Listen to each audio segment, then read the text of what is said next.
বাংলাদেশের আজকের নতুন বিজয়ে, নতুন স্বাধীনতায়, যে ছাত্র আন্দোলনের মাধ্যমে এই নতুন স্বাধীনতার পতাকা উদিত হলো, নতুন সূর্যোদয় হলো, সেই স্বাধীনতার উল্লাস উপলক্ষে একজন ছাত্র আন্দোলনের যে শিক্ষক, এই ছাত্রদের যে কারিগর, দেশ গড়ার কারিগর, তার মুখের কিছু কথা আমরা শুনতে চাই।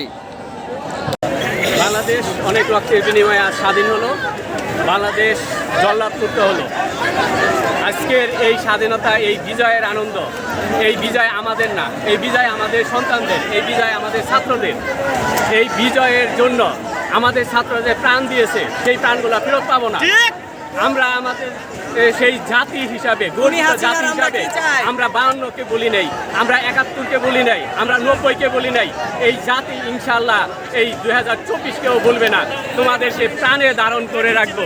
তোমাদের জন্য আমরা কিছুই করতে পারি নাই। আমরা শিক্ষক হিসাবে তোমাদের জন্য দোয়া করি, আল্লাহ তোমাদেরকে শহীদ হিসাবে কবুল করুক এবং তোমাদের এই জাতি যেন সারা জীবন তোমাদেরকে স্মরণ রাখতে পারে। প্রিয় ছাত্ররা, তোমাদেরকে স্যালুট জানাচ্ছি। তোমরা দেখিয়ে দিলে কিভাবে বিজয় অর্জন করতে হয়। তোমরা যে বিজয় অর্জন করে নিয়ে আসলে ভবিষ্যৎ প্রজন্মের জন্য, সেটা অবিস্মরণীয়। বাংলাদেশের জাতি তোমাদেরকে আজীবন স্মরণ রাখবে।